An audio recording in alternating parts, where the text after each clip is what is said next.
Hello मेरे प्यारे साथियों, कैसे हो। उम्मीद करता हूँ एकदम आप स्वस्थ होंगे और अपनी तैयारी के अंदर व्यस्त होंगे। सबसे पहले आपको जन्माष्टमी की हार्दिक बधाइयाँ और शुभकामनाएं कि दूसरी अगले साल वाली जन्माष्टमी आने से पहले पहले आपकी जॉब लग जाए। दूसरा देखो, आज का ये जो पेपर है ना, बहुत ही खतरनाक पेपर है। ये आरपीएससी के द्वारा लिया गया था। देखो, मैं लेटेस्ट पेपर की बात कर रहा हूँ। ये आपका कल हुआ था, आज 26 है, कल 25 अगस्त था। तो 25 अगस्त को आपका पेपर हुआ था। कौन सा? एएसओ, ठीक है, असिस्टेंट सांख्यिकी ऑफिसर वाला आपका पेपर हुआ था। वाकई में इसमें बहुत ही ज़बरदस्त सवाल आपसे पूछे गए थे, ठीक है। दूसरा आपको मैं बताता हूँ, जब आरपीएससी अगर अपने मूड में होती है तो ऐसा पेपर बनाती कि मज़ा आ जाता। और नहीं तो कभी कभार आसान लेवल भी बना देती है। लेकिन अगर आरपीएससी अगर सोच लेना भी अच्छा पेपर बनाना, तो वाकई में बेहतरीन पेपर सेट करती है। तो ये आरपीएससी के द्वारा लिया गया एक लेटेस्ट पेपर है। तो आपको देखो, इस पेपर को पूरा देखना, फिर देखना कि इसमें नया जी के पूछा या पुराना जी के पूछा। दूसरा, इस पेपर का लेवल कैसा था। तीसरा, वर्तमान में किस प्रकार के क्वेश्चन बन रहे हैं, यानी किस पैटर्न से क्वेश्चन बन रहे हैं, कौन से टॉपिक से क्वेश्चन उठाए जा रहे हैं, ठीक है। इन सभी चीज़ों का आप आकलन करना, फिर मुझे कमेंट ज़रूर करना। दूसरे नए हो तो चैनल को ज़रूर सब्सक्राइब करना। मैं आपकी एक बेहतर और एक सिलेबस वाइज यानी टॉपिक वाइज आपकी तैयारी करवा दूंगा, ठीक है। आपके सामने देखो, अगर मुख्य रूप से मैं बात करूँ तो फ़िलहाल आपके सामने 10+2 सीईटी भी है और आपका ग्रेजुएशन लेवल सीईटी भी है, ठीक है। तो ग्रेजुएशन लेवल सीईटी की जो लास्ट डेट है वो 9 सितंबर है। सितंबर का वेट मत करना, ठीक है। 9 तारीख का वेट मत करना। अक्सर बच्चे क्या होता है, उनकी जो नींद खुलती है ना, आंखें खुलती हैं 8 से 9 सितंबर को खुलेगी और यार लास्ट डेट है, फॉर्म भरना है, ठीक है। तो इंतज़ार नहीं करें, लास्ट टाइम पे लोड ज़्यादा पड़ेगा। अभी से आप अपना फॉर्म भर दें। ओटीआर केवाईसी भी करा लें, क्योंकि देखो उसमें आपका एक तो लाइव फ़ोटो लगेगा, ठीक है, अपलोड करना होगा आपको लाइव खींच के। दूसरा दूसरा उसमें आपका एक फॉर्म आएगा जो आपको भरना, हिंदी इंग्लिश में लिख के, जैसा कि मैं आपका नाम, फादर नेम, ठीक है, सारी चीज़ें आपको भरनी होगी, ठीक है। ये नया है, तो कोशिश करना कि जल्द से जल्द आप फॉर्म भर लें। तो बढ़ता है पहला क्वेश्चन की तरफ। देखो, शेयर ज़रूर कर देना, ये सारी मेहनत बस आपके लिए। बेहतरीन पेपर है, बड़ा मज़ा आएगा आपको। पेपर के साथ जुड़े रहना और अच्छा लगे तो अपने 2 मित्रों को ज़रूर शेयर करना। देखो, पहला क्वेश्चन आपके सामने है। निम्नलिखित को सुमेलित कीजिए, नीचे दिए गए कूट में से सही उत्तर का चयन कीजिए। अब देखो, वैसे तो अगर आपको एलिमिनेटेड मेथड आता है तो ये सवाल आपका कभी गलत नहीं होता। देखो, जयानक भट्ट है ना, इसकी किताब कौन सी है? पृथ्वीराज विजय, ठीक है, पृथ्वीराज विजय। और मैंने कई बार आपको जब ये पेपर करवाए तब मैंने इसकी ट्रिक भी बताई थी कि जयानक का जय याद रखना है, ठीक है, और विजय का जय याद रखना। ये दोनों मैच हो जाए तो समझ लेना कि आपका सही आंसर हो जाएगा। तो जयानक का जय और पृथ्वीराज विजय का हो गया। अब देखो, ए का 3 देख लो बस। अब आपका राइट वैसे आंसर हो गया भाई, ए का 3, ऑप्शन नंबर 3 आपका बिल्कुल राइट आंसर हो जाएगा, ठीक है। ये पेपर जिस बच्चे ने दिया था उसने भी इसको गलत किया। ऑप्शन नंबर 3 इसका राइट आंसर आपका हो जाएगा। बाकी पूरा बता देता हूँ। नयन चंद्र सूरी का जो कहा है, हमीर महाकाव्य हो जाएगा आपका, ठीक है। राजशेखर की बात कर लूँ तो प्रबंध कोश हो जाएगा आपका, और चंद्रशेखर की बात कर लूँ तो सुरजन चरित्र हो जाएगा। क्लियर है? तो ऑप्शन नंबर 3 जो है इसका आपका बिल्कुल राइट आंसर हो जाएगा। अब बढ़ते हैं अगले क्वेश्चन की तरफ। क्वेश्चन नंबर 2 आपके सामने। जयपुर प्रजामंडल के प्रथम अधिवेशन के अध्यक्ष कौन थे? जमनालाल बजाज, हीरालाल शास्त्री, कपूरचंद पाटनी, चिरंजीलाल मिश्र, ठीक है। तो जयपुर प्रजामंडल के जो प्रथम अधिवेशन जो हुआ था 1938 के अंदर, उसके जो अध्यक्ष थे वो थे जमनालाल बजाज। ऑप्शन नंबर 1 आपका बिल्कुल सही आंसर हो जाएगा।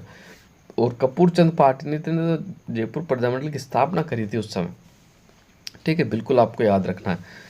और सबसे पहले राजस्थान में जो प्रजामंडल की स्थापना हुई थी वो कौन सा प्रजामंडल था? जयपुर प्रजामंडल। 1931 राजस्थान का सबसे प्रथम प्रजामंडल ये था आपको, ठीक है, बिल्कुल आपको याद रखना है। बढ़ते अगले क्वेश्चन की तरफ। बिजोलिया आंदोलन के विषय में कौन से कथन सत्य हैं, ठीक है, तो देख लेते हैं अपन।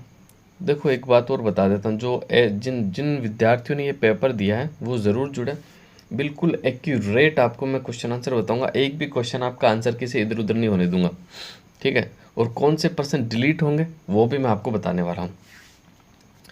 बिजोलिया आंदोलन के विषय में कौन सा कथन सत्य है ये आपको बताना कि 1903 ईस्वी में राव करसन सिंह ने बिजोलिया क्षेत्र में चौंरी कर लगाया। बिल्कुल राइट आंसर है भाई, चौंरी कर लगाया। चौंरी कर क्या होता था, किसी किसान के घर में अगर किसी पुत्री की शादी होती थी तो 5 रुपये देने पड़ते थे। कितने रुपए देने पड़ते थे? 5 रुपये। ये चौंरी कर था आपका। पृथ्वी सिंह ने मेवाड़ द्वारा नए जागीरदार तलवार बंधाई के रूप में ली गई रकम का भार भी जनता पर डाल दिया। बिल्कुल नया टैक्स और लगा दिया भाई, तलवार बंधाई कर, ठीक है।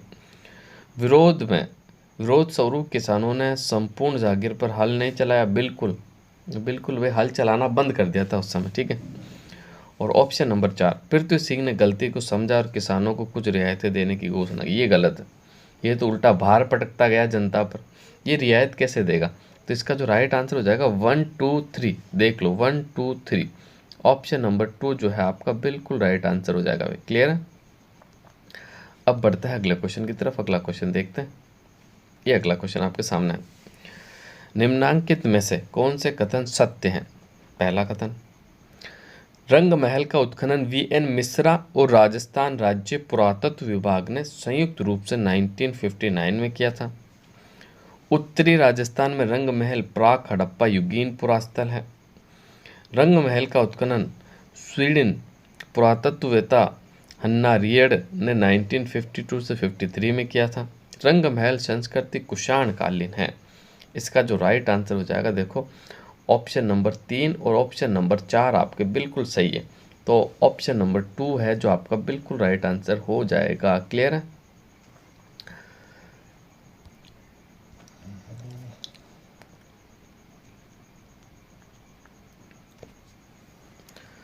दयाबाई और सहजोबाई राजस्थान के किस संत की शिष्याएं थी?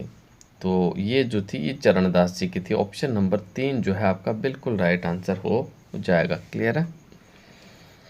इन दयाबाई की एक ग्रंथ भी था जो कि आपको याद रखना कौन सा ग्रंथ था, तो मैं आपको बता देता हूँ ये कौन सा ग्रंथ था इनका। दयाबोध, दयाबोध है ना। क्लियर है? और 16 तिथि जो था वो सहजोबाई का था, ये भी आपको याद रखना है। अगला क्वेश्चन देखते हैं। रम्मत लोक नाट्य की प्रमुख विशेषता क्या है? बहुत ही प्यारा क्वेश्चन है। ऐसा क्वेश्चन है जिसमें सभी कैंडिडेट यानी सभी अभ्यर्थी जो है ना थोड़ा सा कंफ्यूज हो सकते हैं। बहुत प्यारा क्वेश्चन दिया। इसमें एक समुदाय विशेष के ही लोग सहभागी होते हैं। इसमें टेरियो और गायकों की प्रमुख भूमिका रहती है। रंगमंच पर बैठे पात्र अपना प्रदर्शन देते हैं और पुनः अपने स्थान पर बैठ जाते हैं। और इसकी भाषा और क्षेत्रीय रंगत इसे एक क्षेत्र विशेष से जोड़े रखती है। ठीक है, तो अब देखो इसमें मैं आपको बताता हूँ। पहला तो बिल्कुल आपको याद रखना है, पहला जो है आपका बिल्कुल सही है। ठीक है, ये एक समुदाय विशेष के लोग ही सहभागी होते हैं, क्योंकि इसको जो करते हैं वो पुष्करणा ब्राह्मण ही करते हैं। क्लियर है? क्लियर है, एक ही समुदाय के लोग करते हैं, बिल्कुल सही। इसमें टेरियो और गायकों की प्रमुख भूमिका रहती है, ये भी आपका बिल्कुल सही है। ठीक है, दूसरा, रंगमंच पर बैठे पात्र अपना प्रदर्शन देते हैं और पुनः अपने स्थान पर बैठ जाते हैं, ये तो बिल्कुल सही है, आपका कोई डाउट नहीं होना चाहिए। ठीक है, और इसकी भाषा और क्षेत्र रंगति से एक क्षेत्र विशेष से जुड़े रखती नहीं। एक क्षेत्र विशेष से क्या हो जाती है, ये जैसलमेर का भी फेमस है, बीकानेर का भी फेमस है, फलोदी के अंदर भी होता है। ठीक है, और आपका रामदेव जी के बाद रुणेचा के बाद भी होता है। तो ये चौथा ऑप्शन सही नहीं इसका। बाकी 1 2 3 आपके बिल्कुल राइट आंसर हो जाएंगे। क्लियर है? बिल्कुल सही बता रहा हूँ मैं आपको, 1 2 3 आपके बिल्कुल सही हो जाएंगे। चौथा ऑप्शन इसमें आपका सही नहीं है। ठीक है, और वैसे ये क्वेश्चन थोड़ा है जो बहुत हार्ड लेवल का था। ठीक है, इसमें किसी को ऑथेंटिक सोर्स हो तो मुझे बता देना आप।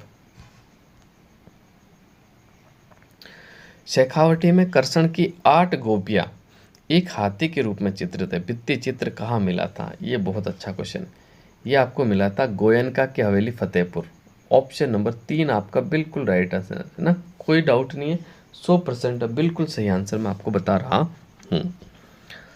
अगला क्वेश्चन, 8 फरवरी 1942 को आयोजित मारवाड़ लोक परिषद के खुले अधिवेशन के अध्यक्ष कौन थे? ये थे आपके रणछोड़ दास गट्टाणी। कौन थे भाई? रणछोड़ दास गट्टाणी। ऑप्शन नंबर 2 आपका बिल्कुल राइट आंसर हो जाएगा। श्रृंगार चौरी मंदिर के विषय में सही कथनों का चयन करना आपका। इसका मध्य भाग गोलाकार जैन गुम्बद से ढका हुआ है, बिल्कुल सही है, कोई डाउट नहीं है। इसका निर्माण कुंभा के कोषाध्यक्ष के पुत्र भंडारी वेलका ने करवाया, बिल्कुल सही है। इस मंदिर की योजना गोलाकार है, बिल्कुल सही है, ठीक है। इसके चारों ओर पंख निकले हुए, ये सही नहीं भी, ऑप्शन नंबर 4 गलत हो जाएगा इसका। तो इसका जो राइट आंसर हो जाएगा 1 2 3 आपका बिल्कुल राइट आंसर हो जाएगा। अगला क्वेश्चन मैं आपसे शेयर करना चाहता हूँ, 10वां क्वेश्चन है, निम्नलिखित में से कौन सा तत्व वाद्य यंत्र नहीं है? कामाइचा, बपंग, जंतर और बाकिया। आप सभी को पता होगा बाकिया जिसे अपन बैंड बाजा बाजा कहते हैं, वैसे मारवाड़ी में से बाजा भी कहा जाता है, ठीक है। ये बाजा जब ये तो फूक यानी सुसीर फूक मारकर बजाया जाता है, तो ये सुसीर वाद्य यंत्र हो गया, ना कि ये तत्व वाद्य यंत्र है। तत्व वाद्य यंत्र तो तारों के बने होते हैं, इसमें एक भी तार नहीं होता, इसको तो हवा दे के बजाया जाता है। इसलिए जो बाकिया है ना, बाकिया ऑप्शन नंबर 4 आपका बिल्कुल राइट आंसर हो जाएगा। बाकिया आपका तत्व वाद्य यंत्र नहीं है। अगला क्वेश्चन, निम्नलिखित में से कौन 1944 में नीम का थाना में स्थापित मीणा सुधार समिति का अध्यक्ष था? तो इसका जो राइट आंसर हो जाएगा Banshidhar Sharma. Option number A जो है आपका बिल्कुल राइट आंसर हो जाएगा भाई। क्लियर है? बढ़े अगले क्वेश्चन की तरफ। तो 12वां क्वेश्चन आपके सामने है, निम्नलिखित में से किस शासक की बहादुरपुर के युद्ध में महत्वपूर्ण भूमिका थी? तो बहादुरपुर का जो युद्ध हुआ था ये हुआ था आपके 1658 में, ठीक है। दारा और सुज्जा के मध्य हुआ था। किसके मध्य हुआ था भाई? दारा और सुज्जा के मध्य। और इसमें जो महत्वपूर्ण भूमिका निभाई थी ना, वो मारवाड़ के शासक महाराजा जसवंत सिंह की थी भाई। ऑप्शन नंबर 3 जो है आपका बिल्कुल राइट आंसर हो जाएगा। क्लियर है? अब बढ़ते आगे।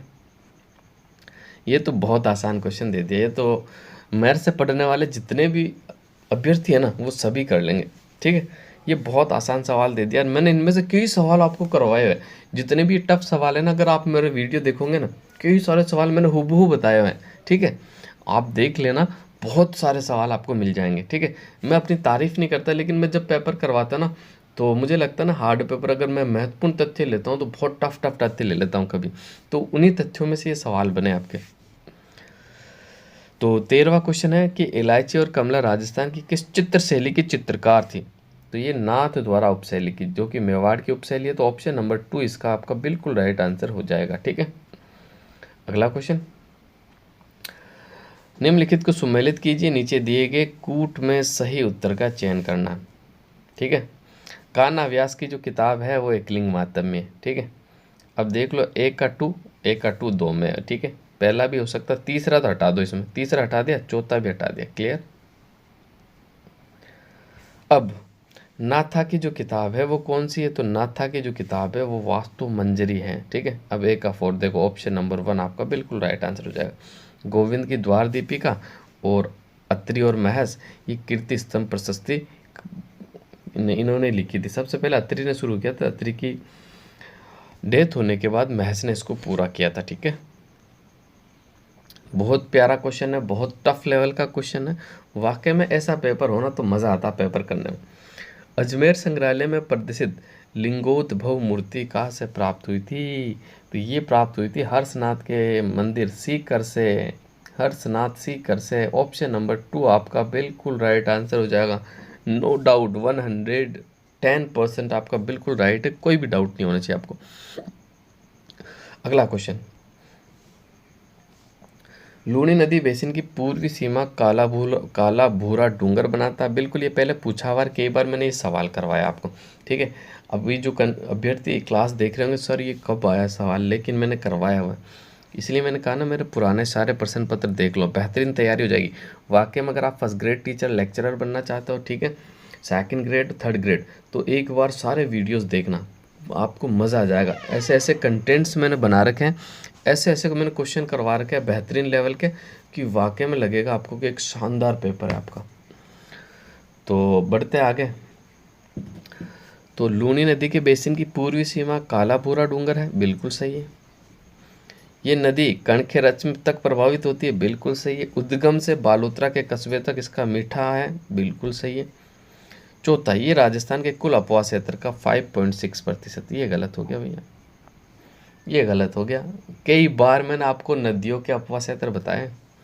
मैंने बताया था चंबल का सबसे ज़्यादा 20.9, फिर मैंने बताया था चंबल लूनी नदी का 10.40, ठीक है। तो ये 10.40 होना चाहिए, 5.6 नहीं है।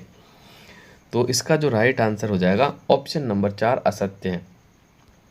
अभी देखो राजस्थान में खूब बरसात हो रही है, ठीक है, और अब तक की सबसे ज़्यादा राजस्थान में जो बरसात हुई वो जयपुर के अंदर हुई है, ठीक है, सबसे ज़्यादा बरसात, ठीक है। फिर अजमेर में भी बारिश कम नहीं है, बहुत अच्छी बारिश है, ठीक है। और लूनी नदी अभी उफान पे चल रही है। लूनी नदी सबसे प्रदूषित नदी है, लेकिन अब की बार इसका सारा प्रदूषण साफ हो जाएगा, क्योंकि सारा गंदा पानी निकल जाएगा। अब लूनी नदी जो निकलती है ना आपकी, देखो मैं बात कर लेता हूँ। लूनी नदी जो आपकी निकलती है, ये निकलती है आपके पुष्कर की पहाड़ियों से, ठीक है। नाग पहाड़ है पुष्कर के पास ही बना हुआ, नाग पहाड़, ठीक है, यहाँ से निकलती। जब निकलती तो एक धारा निकलती है, उसका नाम होता है आपका क्या, सागरमती नदी। क्या नाम होता है, सागरमती नदी। और गोविंदगढ़ के पास से एक नदी आती है, सरस्वती नदी। कौन सी नदी, सरस्वती नदी। वैसे देखो एक हकीकत बात बताऊं तो ये सरस्वती नदी जो है ना, ये आना सागर का पानी होता है इसमें। ये बेकर घूमता हुआ इधर आपके किधर डोमाडा होता हुआ गोविंदगढ़ जाता है, गोविंदगढ़ से धारा बन जाती है। तो अभी आना सागर झील है, ये भी आपकी लबालब भरी हुई है, ठीक है। इसके 3 गेट खोल चुके हैं, 3 ही गेट है, तीनों गेट खुला है, ठीक है। तो इसका पानी जा रहा अभी सीधा का सरस्वती नदी में, सरस्वती नदी मिल रही है सागरमती नदी में, वहाँ से जाना जाता है लूनी नदी के नाम से। और लूनी नदी अभी उफान पे चल रही है भयंकर, ठीक है। तो ये आपको बिल्कुल याद रखना है। अगला क्वेश्चन, अगला क्वेश्चन आपके सामने है।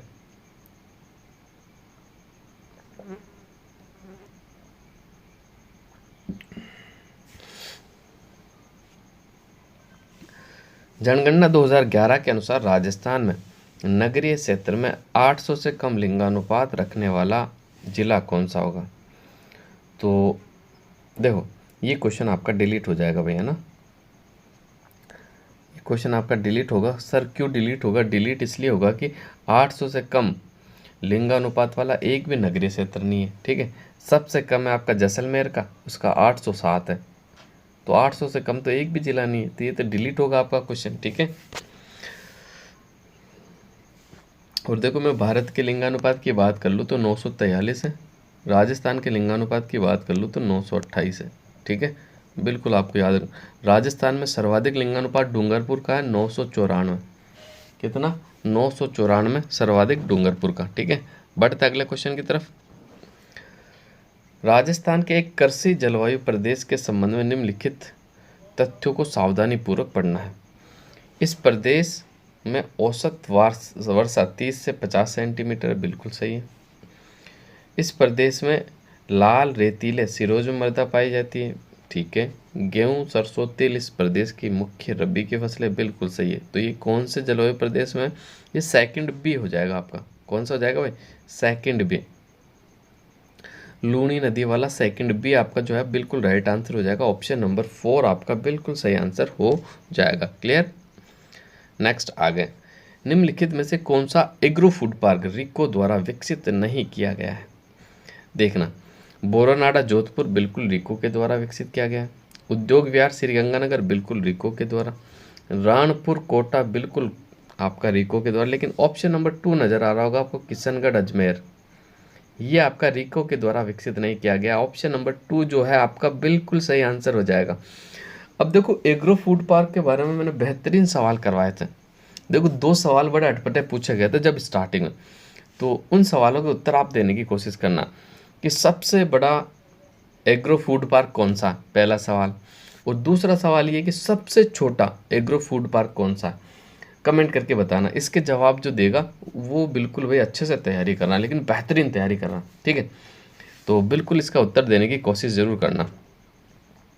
अगला क्वेश्चन, राजस्थान में निम्नलिखित में से असतत और अस्थिर खनन के पर्यावरण प्रभाव कौन से हैं? वायु प्रदूषण, जैव विविधता का ह्रास, भूमि क्षरण, सतही और भूजल प्रदूषण। तो इसका जो राइट आंसर हो जाएगा आपका ABCD, चारों ही राइट आंसर हो जाएंगे। क्लियर? ऑप्शन नंबर 1 इसका राइट आंसर हो जाएगा। राजस्थान में चीनी उद्योग के स्थायीकरण के कौन से कारक प्रभावित करते हैं? मील के आसपास के क्षेत्रों को गन्ना की उपलब्धता, बिल्कुल सही है, ये भी प्रभावित कर। परिवहन की सुविधा, बिल्कुल सही, ये भी प्रभावित करता है। सल्फर और चूने की उपलब्धता, शक्कर बनाते तब यूज़ करते, ये भी प्रभावित करता है। सस्ता और कुशल श्रमिक, ये भी प्रभावित करता है। तो इसका जो राइट आंसर हो जाएगा ABCD, चारों ही आपके राइट आंसर हो जाएंगे। क्लियर?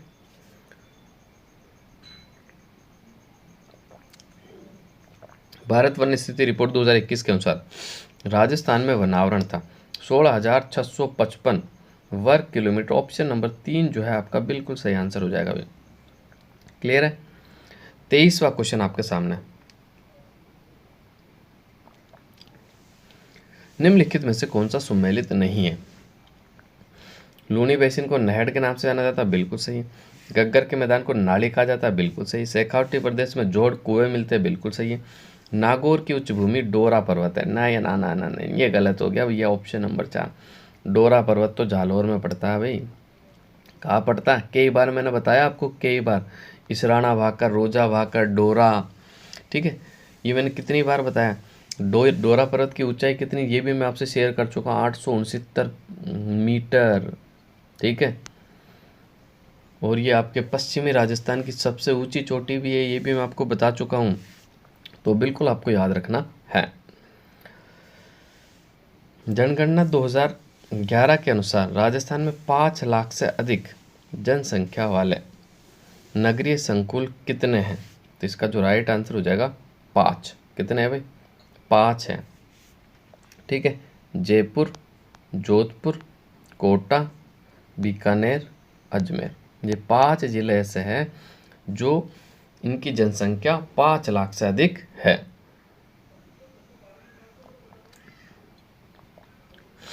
अगला क्वेश्चन देखते हैं। GSI द्वारा हाल ही में राजस्थान के किस जिले में बॉक्साइट की प्राप्ति की रिपोर्ट की गई है? तो देखो, हाल ही में बॉक्साइट के जो भंडार मिले हैं ना आपको, वाइट नगरी में मिले हैं, जिलों की नगरी में मिले, माउंटेन एंड फाउंटेन की सिटी में मिले हैं, ठीक है। बिल्कुल आपको याद रखना, उदयपुर। उदयपुर की स्थापना कब हुई थी? 1559, ठीक है। कब हुई थी? 1559 में। किसके द्वारा? महाराणा उदय सिंह के द्वारा उदयपुर शहर आपका बसाया गया था। बिल्कुल इस फैक्ट को भी आप याद रख सकते हो।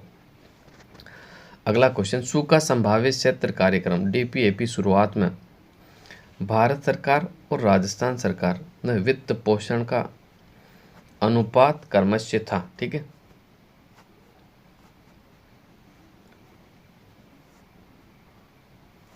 देखो, इसका जो राइट आंसर हो जाएगा आपका, शुरुआत की, इसने देखो क्वेश्चन कैसा पूछा कि शुरुआत में, इसने वर्तमान नहीं पूछा, शुरुआत में पूछा। तो शुरुआत में अगर मैं बात कर लूँ ना, तो 100% ये भारत सरकार का था भी, 100% भारत सरकार ही देती थी इसका शुरुआत के अंदर।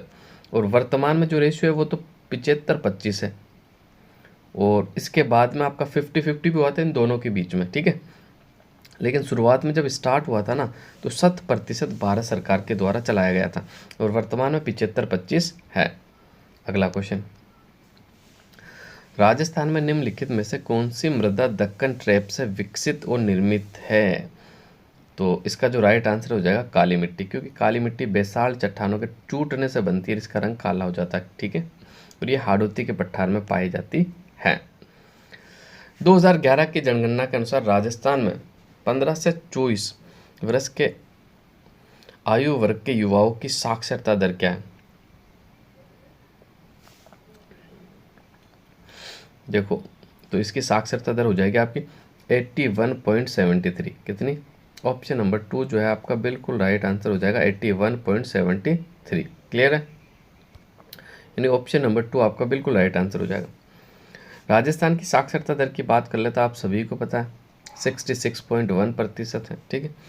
पुरुषों की साक्षरता दर की बात कर ले तो 79 है, और महिला की साक्षरता दर की बात करें तो 52.1 है और पुरुषों की 79.2 है। ठीक है, तो ये आपको याद रखना है।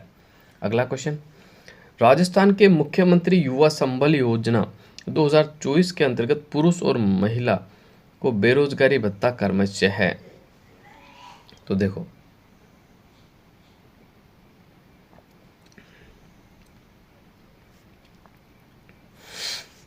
तो इसके अंदर जो बेरोजगारी भत्ता है वो देखो वो हो जाएगा आपका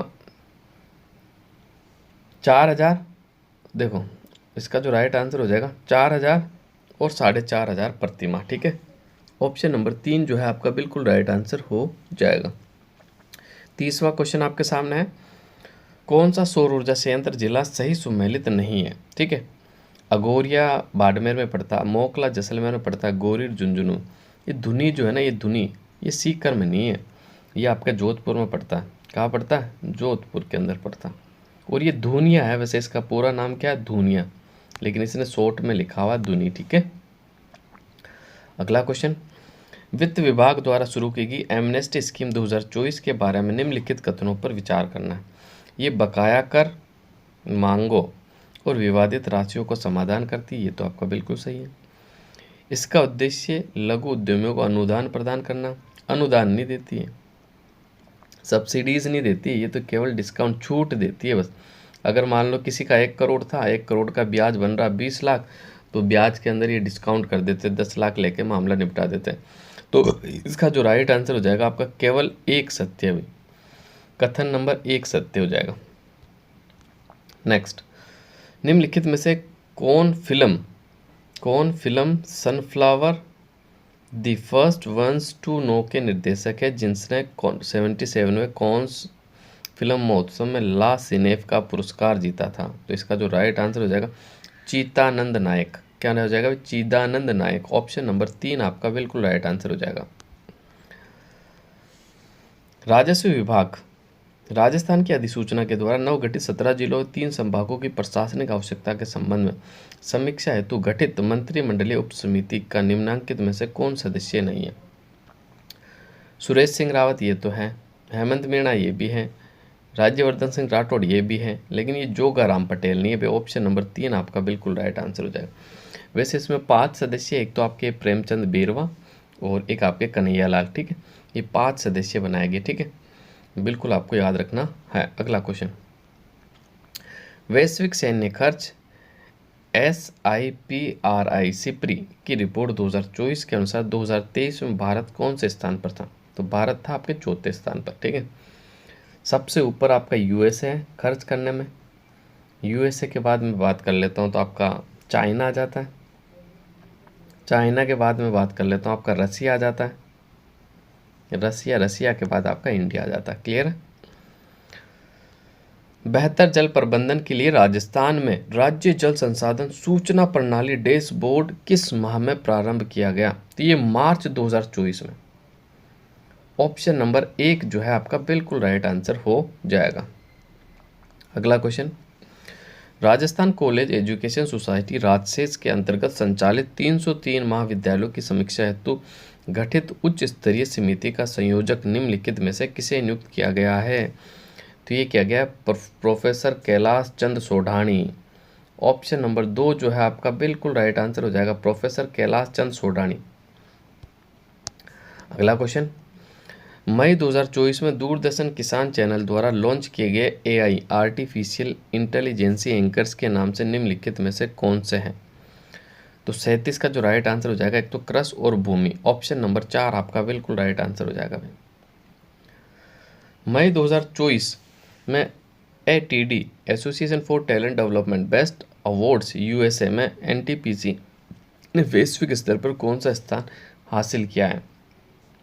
तो NTPC को जो स्थान मिला वो 3रा स्थान मिला भाई। ऑप्शन नंबर 3 आपका बिल्कुल राइट आंसर हो जाएगा। निम्नांकित में से भारत से गोल्डमैन इन्वायरमेंटल प्राइज 2024 के विजेता कौन है? आलोक शुक्ला। ऑप्शन नंबर 3 जो है आपका बिल्कुल राइट आंसर हो जाएगा। ये करंट अफेयर मोस्ट IMP है, बिल्कुल पढ़ लेना, वापस से रिपीट होंगे क्वेश्चन। और आज का आखिरी सवाल है, 40 क्वेश्चन ही पूछे गए थे इसमें। राजस्थान के परिवर्तित बजट 2024-25 के अनुसार डॉक्टर श्यामा प्रसाद मुखर्जी जिला उत्थान योजना हेतु कितनी धनराशि का प्रावधान किया गया है? 500 करोड़। कितना? 500 करोड़। ऑप्शन नंबर ए आपका बिल्कुल राइट आंसर हो जाएगा। तो ये 40 क्वेश्चन पूछे गए थे। तो अब बताओ आप पेपर का लेवल आपका कैसा था? तो पेपर का लेवल बहुत ज़बरदस्त था। ठीक है, नए जीके पूछा गया, एक भी सवाल नए जीके का इसमें नहीं था। और आपको पेपर कैसा लगा? पेपर अच्छा लगा है तो देखो अपने दो मित्रों के साथ शेयर ज़रूर करना, और नए हो तो चैनल को सब्सक्राइब करना। राजस्थान के कोई सा भी एग्ज़ाम्स हो उसकी बेहतरीन तैयारी मैं आपको करवाने वाला हूँ। तो आज के लिए बस इतना ही, मिलते हैं अगली क्लास में। तो आप सभी साथियों को धन्यवाद।